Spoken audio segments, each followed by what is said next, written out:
வடசென்னையை விஷநகரமாக்கக்கூடிய சென்னை மாநகராட்சி முன்மொழிந்திருக்கக்கூடிய அந்த எரிவுலை திட்டத்திற்கு ஒரு மாற்று திட்டத்தை முன்மொழிவதற்காகத்தான் இன்றைக்கி நாங்கள் சென்னை மேயரை சந்திக்க வந்தோம். அவங்களும் இதில் ரொம்ப ஆர்வத்தோடு ரொம்ப ஈடுபாட்டோடு இந்த திட்டத்தை அவங்க கேட்டறிஞ்சிட்டு அவங்க என்ன சொல்கிறாங்க அப்படின்னு சொன்னால், நான் கமிஷனரோடையும் திடக்கழிவு மேலாண்மை துறையினுடைய டெபுட்டி கமிஷனரோடையும் அதே மாதிரி சில அசிஸ்டன்ட் இன்ஜினியரோடையும் நான் பேசிவிட்டு மீண்டும் உங்களை ஒரு கூட்டத்துக்கு நம்ம சந்திப்போம் அப்படின்றத சொல்லியிருக்காங்க. நாங்களும் நீங்கள் எப்போ வேணாலும் கொடுங்க, நாங்கள் ப்ரெசன்டேஷன் பண்ணுவதற்கு தயாராக இருக்கோம் அப்படின்றத நாங்கள் சொல்லியிருக்கோம். முதல்ல நாங்கள் என்னென்னு சொன்னால், இந்த மாற்று திட்டத்தினுடைய பெயராக ஒரு கிரீன் சென்னை இனிஷியேட்டிவ் என்ற பெயரை இந்த டாக்குமெண்ட்டுக்கு நாங்கள் கொடுத்துருக்குறோம். அதாவது பசுமை சென்னைக்கான முன்னெடுப்பு என்ற முறையில் நாங்கள் கொடுத்துருக்குறோம். மொத்தத்தில் நம்முடைய சென்னையில் உற்பத்தி ஆகக்கூடிய மொத்த குப்பையையும் இப்பொழுது உரமாக்குவதற்கான வாய்ப்புகள் இருக்கிறது. உரமாக்கின பிறகு அந்த ஈரக்கழிவுகள் என்று சொல்லக்கூடிய வெட் வேஸ்ட் என்று சொல்லக்கூடிய மொத்த கழிவுகளையும் மிச்சமில்லாமல் மீதமில்லாமல் அதை உரமாக்க முடியும். அப்படி உரமாக்குவதற்கான ஒரு திட்டத்தை அதை எந்தெந்த வகையில் நீங்கள் செய்ய முடியும் அப்படின்றத நாங்கள் கொடுத்துருக்கிற மாற்று திட்டத்தில் கொடுத்துருக்கோம். அதுக்கடுத்து மொத்தம் 7600 டன்னில் ஒரு 2260 டன் குப்பைகள் இந்த உலர்கழிவுகள் என்று சொல்லக்கூடிய ட்ரை வேஸ்ட்டுன்னு சொல்லுவாங்க. அந்த ட்ரை வேஸ்ட்டு மொத்தத்தையும் எரிப்பது தான் இந்த WTEனுடைய திட்டம். நாங்கள் என்ன சொன்னோம் அப்படின்னா, அப்படி நீங்கள் எரிக்க வேண்டிய அவசியம் இல்லை.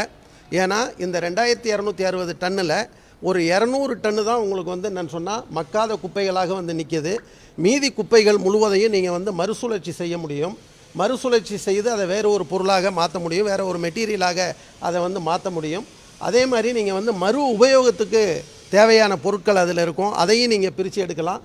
இதுக்கு எல்லாமே ஆதாரபூர்வமாக நாங்கள் அவங்ககிட்ட கொடுத்து மறுசுழற்சி மறு உபயோகம் மீதி இருக்கக்கூடிய குப்பைகளை என்ன பண்ணுறது அப்படின்றத நம்ம திட்டமிட்டு அதையும் நீங்கள் எந்த அளவுக்கு அதை நம்ம குப்பை தொட்டியில் போய் கொட்டாமல் நீங்கள் பெரிய அளவுக்கு லேண்ட்ஃபில் பண்ணாமல் செக்யூராகவே நம்ம அதை மக்களுக்கு எந்த பாதிப்பும் இல்லாமல் ஆரோக்கியத்துக்கு பாதிப்பு இல்லாமல் நம்ம அதை பண்ண முடியும்னு சொன்னோம்.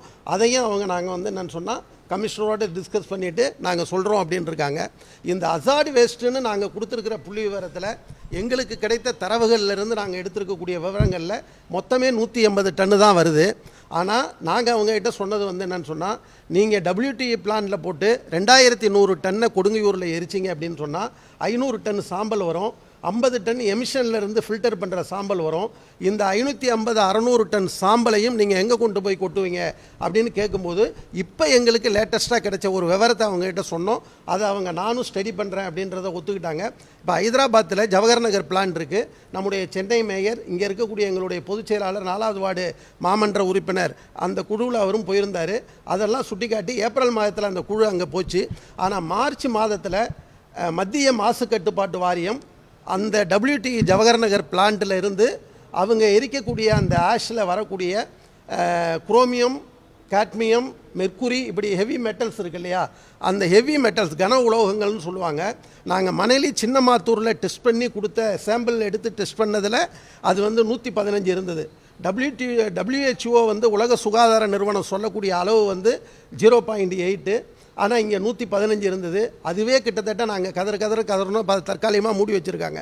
ஆனால் ஜவஹர் நகரில் இருக்கிற WTE பிளானில் கிட்டத்தட்ட 800 mg குரோமியம் இருக்குது. 800 mg அப்படின்னா 0.8க்கும் 800க்கும் எத்தனை மடங்குன்றதை பாருங்கள். அப்போ அவ்வளவு விஷம் கலந்த நச்சு வாயு அங்கே நச்சு சாம்பல் உற்பத்தி ஆகுதுன்னா அதை நீங்கள் என்ன பண்ணுறீங்கன்னு போடும்போது மத்திய மாசு கட்டுப்பாட்டு வாரியம் NGTக்கு கொடுத்துருக்கக்கூடிய தேசிய பசுமை தீர்ப்பாயத்துக்கு கொடுத்துருக்கக்கூடிய அந்த புள்ளி விவரத்தில் என்ன சொல்லியிருக்காங்க அப்படின்னு சொன்னால், இவங்க அதை கொண்டு போய் லேண்டில் கொட்டுறாங்க. இப்போ கொடுங்கையூர் குப்பைமேட்டில் குப்பை கொட்டுற மாதிரி ஜவஹர் நகர் பிளான்ட்டில் இருக்கிற குப்பைமேட்டில் கொட்டுறாங்க. அதே மாதிரி செக்யூர் லேண்ட்ஃபில் அப்படின்னு சொல்லி இந்த எமிஷன்லேருந்து வரக்கூடிய நச்சு வாயிலிருந்து வரக்கூடிய 50 டன் சாம்பலை அங்கே கொண்டு போய் கொட்டுறாங்க. அப்படின்னா எங்கே கொட்டினாலும் அது விஷமாக மாறும். எனவே தான் அந்த கொடுங்கையூர் குப்பைமேட்டில் இந்த WTE பிளான்ட் வரக்கூடாது. அதுக்கு ஒரு மாற்று எரிவுலை அல்லாத, லேண்ட்ஃபில் அல்லாத ஒரு ஜீரோ வேஸ்ட் திட்டத்தை கிரீன் சென்னை இனிஷியேட்டிவ் என்ற முறையில் நாங்கள் கொடுத்துருக்குறோம்.